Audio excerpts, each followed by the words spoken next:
नमस्कार दोस्तों, मैं हूं आपके साथ प्रियंका और खबरों की शुरुआत करते हैं डेली बुलेटिन के साथ।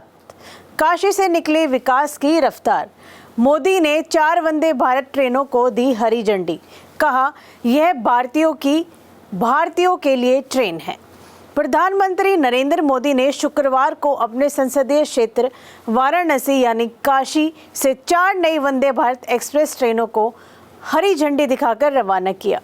यह आयोजन केवल एक रेल सेवा की शुरुआत नहीं, बल्कि भारत के रेल आधुनिकीकरण और आत्मनिर्भरता के नए युग का प्रतीक भी रहा। प्रधानमंत्री ने इस अवसर पर कहा कि यह ट्रेन भारतीयों द्वारा और भारतीयों के लिए बनाई गई है, जो मेक इन इंडिया अभियान की सफलता को दर्शाती है। जिन 4 ट्रेनों को रवाना किया गया, उनमें वाराणसी, खजुराहो, लखनऊ, सहारनपुर, फिरोजपुर, दिल्ली और एर्नाकुलम बेंगलुरु मार्ग शामिल है। ये सभी मार्ग देश के अलग अलग हिस्सों को तेज, आधुनिक और आरामदायक रेल सेवा से जोड़ने वाले हैं। वाराणसी से खजुराहो जाने वाली वंदे भारत ट्रेन विशेष रूप से धार्मिक और सांस्कृतिक महत्व वाले शहरों वाराणसी, प्रयागराज, चित्रकूट और खजुराहो को जोड़ेगी, जिससे यात्रियों को लगभग 2 घंटे 40 मिनट का समय बचत होगा और धार्मिक पर्यटन को बढ़ावा मिलेगा। इसी तरह लखनऊ सहारनपुर मार्ग उत्तर प्रदेश के केंद्रीय और पश्चिमी हिस्सों को जोड़ता है, जिसमें सीतापुर, शाहजहाँपुर, बरेली, मुरादाबाद, नजीबाबाद और रुड़की जैसे प्रमुख शहर शामिल है। ये ट्रेन लगभग 7 घंटे 45 मिनट में पूरी दूरी तय करेगी, जिससे 1 घंटे से अधिक की यात्रा में कमी आएगी और यात्रियों को बेहतर संपर्क सुविधा मिलेगी। फिरोजपुर दिल्ली वंदे भारत ट्रेन पंजाब और राष्ट्रीय राजधानी के बीच व्यापार, शिक्षा और रोजगार के अवसरों को मजबूत करेगी, जबकि एर्नाकुलम बेंगलुरु ट्रेन दक्षिण भारत के आईटी और औद्योगिक केंद्रों के बीच यात्रा को अधिक सुगम बनाएगी, जिससे व्यापार, शिक्षा और पर्यटनों को बड़ा प्रोत्साहन मिलेगा। इन 4 ट्रेनों के संचालन से यात्रियों को समय की बचत के साथ साथ सुविधाजनक यात्रा का अनुभव मिलेगा और क्षेत्रीय कनेक्टिविटी में बड़ा सुधार होगा। वाराणसी रेलवे स्टेशन पर प्रधानमंत्री मोदी के आगमन पर भारी सुरक्षा व्यवस्था की गई थी। पूरे स्टेशन को सजाया गया, सड़कों पर ट्रैफिक डायवर्जन लागू किए गए और यात्रियों के लिए विशेष इंतजाम किए गए। प्रधानमंत्री के स्वागत में हजारों की संख्या में लोग स्टेशन और सड़कों पर जुटे, जिन्होंने तिरंगा लहराकर भारत माता की जय के नारों से पूरा माहौल देशभक्ति से भर दिया। अपने संबोधन में प्रधानमंत्री ने कहा कि भारत का रेलवे आज आत्मनिर्भर भारत के सपने को साकार कर रहा है। पहले जो ट्रेनें विदेशों से आती थी, अब वही तकनीक भारत में विकसित की जा रही है।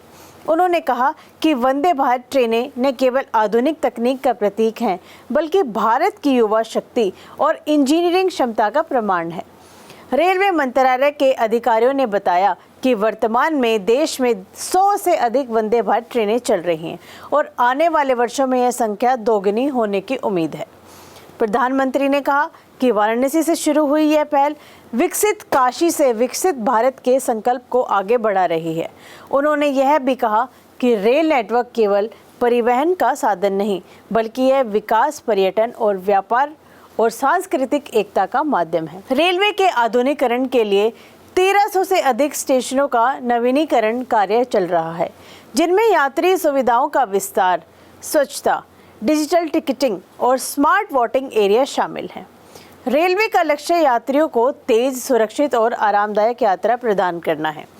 वंदे भारत ट्रेनों में अत्याधुनिक सुविधाएं जैसे स्वचालित दरवाजे, जीपीएस आधारित सूचना प्रणाली, बेहतर सीट व्यवस्था, वाईफाई सुविधा और अत्याधुनिक सुरक्षा व्यवस्थाएं उपलब्ध कराई गई। रेलवे विशेषज्ञों का कहना है कि वंदे भारत परियोजना केवल परिवहन सुधार नहीं, बल्कि एक आर्थिक क्रांति की दिशा में कदम है। इससे पर्यटन, व्यापार, रोजगार सृजन और क्षेत्रीय विकास को बढ़ावा मिलेगा। हालांकि उन्होंने यह भी कहा कि सफलता तभी सुनिश्चित होगी जब ट्रेनों की समयबद्धता, रखरखाव, किराया संतुलन और टिकट उपलब्धता पर निरंतर ध्यान दिया जाएगा। भारत की रेलवे व्यवस्था में यह बदलाव एक व्यापक रणनीति का हिस्सा है, जो छोटे शहरों और धार्मिक पर्यटन केंद्रों को देश के आर्थिक और औद्योगिक हब से जोड़ने का काम कर रही है।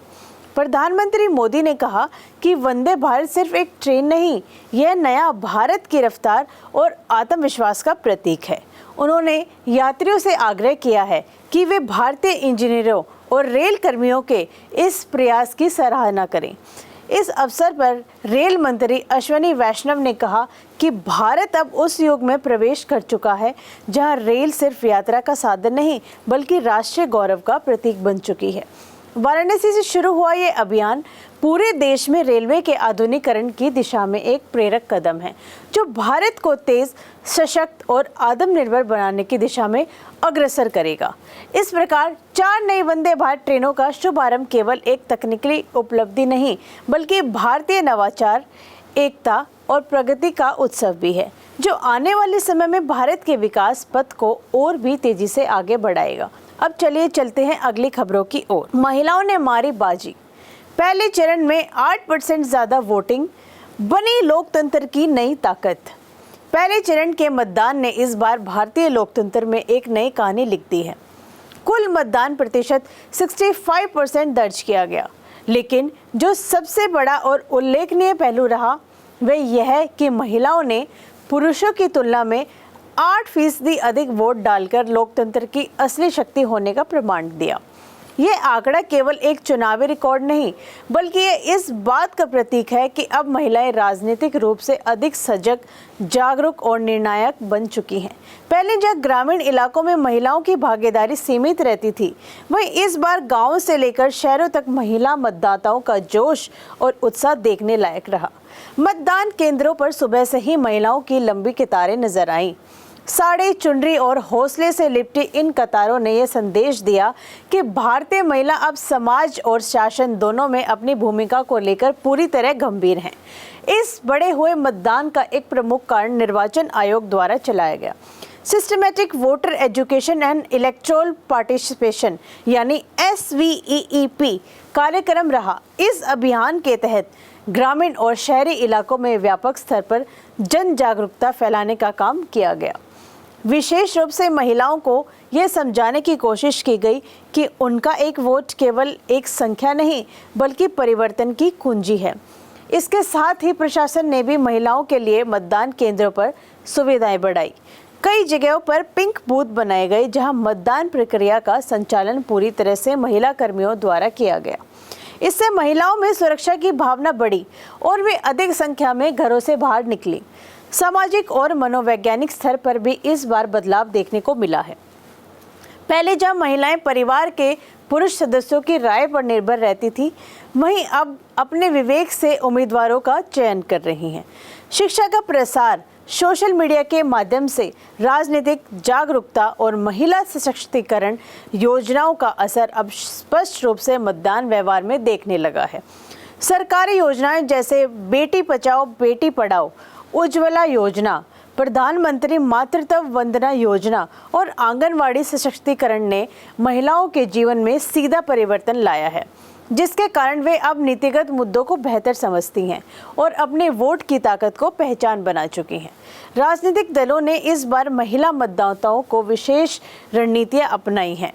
सभी प्रमुख दलों ने अपनी घोषणा पत्र में महिलाओं से जुड़ी योजनाओं को प्राथमिकता दी, चाहे वह महिला सुरक्षा का वादा हो, रोजगार और शिक्षा में समान अवसर की बात हो या फिर मातृत्व अवकाश और स्वास्थ्य सुविधाओं का विस्तार। हर पार्टी ने यह माना कि अब महिला मतदाता चुनावी परिणामों की दिशा तय कर सकती है। यह सोच ही इस बार महिलाओं को लोकतांत्रिक प्रक्रिया का केंद्र बना गई। पिछले चुनाव की तुलना में इस बार 3.75% अधिक वोटिंग दर्ज की गई। यह केवल सांख्यिक उपलब्धि नहीं बल्कि नागरिक चेतना का विस्तार है। विशेषज्ञों के अनुसार इस बड़े हुए मतदान के पीछे न केवल प्रशासनिक तैयारियां बल्कि सामाजिक मानसिकता में आई सकारात्मक क्रांति भी है। महिलाओं ने यह साबित किया कि अगर उन्हें सुरक्षित वातावरण और समान अवसर मिले तो वे लोकतंत्र की दिशा बदलने की क्षमता रखती हैं। मौसम की अनुकूलता ने भी मतदान प्रतिशत बढ़ाने में सहयोग किया। कई इलाकों में हल्की ठंड और साफ मौसम के कारण सुबह से ही मतदान केंद्रों पर भीड़ जुटने लगी। ग्रामीण इलाकों में तो महिलाओं के समूह ने सामूहिक रूप से मतदान केंद्र तक रैली के रूप में पहुंचकर मतदान किया। यह दृश्य इस बात का प्रतीक था कि लोकतंत्र अब जन संस्कृति का हिस्सा बन चुका है। बुजुर्ग महिलाओं और पहली बार वोट डालने वाली युवतियों का एक साथ मतदान करना भारतीय समाज में पीढ़ीगत एकता का उदाहरण बना। सोशल मीडिया ने भी इस बार मतदान अभियान को नया आयाम दिया। मेरा वोट मेरी आवाज़, वोट फॉर चेंज, नारी शक्ति, लोकतंत्र की शक्ति जैसे हैशटैग ट्रेंड में रहे। कई जानी मानी महिला हस्तियों, शिक्षकों और समाज सेवियों ने महिलाओं को वोट डालने के लिए प्रेरित किया। इससे विशेष रूप से शहरी युवतियों में वोटिंग को लेकर जागरूकता बढ़ी। कई कॉलेज और विश्वविद्यालयों में छात्र संगठनों ने पहला वोट देश के नाम अभियान चलाया, जिसमें बड़ी संख्या में छात्राओं ने भाग लिया। चुनाव आयोग और पुलिस प्रशासन ने इस बार सुरक्षा के पुख्ता इंतजाम किए। महिला मतदाताओं की सुविधा के लिए अलग कतारें, पेयजल, प्राथमिक उपचारों और बच्चों के लिए खेल कोना जैसी सुविधाएं प्रदान की। यही सब इंतजाम महिलाओं के मतदान के लिए सहज माहौल देने में सफल रहे। राजनीतिक विश्लेषक मानते हैं कि महिलाओं की इस बढ़ी हुई भागीदारी से न केवल मतदान प्रतिशत में सुधार हुआ, बल्कि यह भारत के सामाजिक ढांचे में गहरे परिवर्तन का संकेत है। अब महिलाएं केवल नीतियों का विषय नहीं, बल्कि नीतियों की निर्माता बन रही है। विशेषज्ञों का अनुमान है कि आगे के चरणों में यह प्रवृत्ति और भी मजबूत होगी, जिससे देश के चुनावी परिदृश्य में संतुलन और समावेशिता बढ़ेगी। कुल मिलाकर पहले चरण का यह मतदान केवल चुनाव नहीं, बल्कि एक सामाजिक परिवर्तन का उत्सव साबित हुआ। महिलाओं ने यह दिखा दिया कि लोकतंत्र तभी सशक्त होगा जब उसकी आधी आबादी भी बराबरी से भाग ले। ये 8% की बढ़त केवल एक संख्या नहीं, उस आत्मविश्वास, जागरूकता और जिम्मेदारी का प्रतीक है जो आज की भारतीय महिलाओं में विकसित हो चुकी है। आने वाले चरणों में यह उम्मीद की जा रही है कि महिलाएं न केवल मतदान में, बल्कि नीति निर्माण और निर्णय प्रक्रिया में भी अपनी उपस्थिति और प्रभाव को मजबूत करेंगी। लोकतंत्र के इस महापर्व में महिलाओं की यह निर्णायक भागीदारी भारत के राजनीतिक इतिहास में स्वर्णाक्षरों में दर्ज होने लायक है। तो आज के लिए बस इतना ही। मिलते हैं अगले बुलेटिन में। तब तक के लिए हमारे भारती नेटवर्क को लाइक, शेयर एंड सब्सक्राइब करना ना भूलें। धन्यवाद।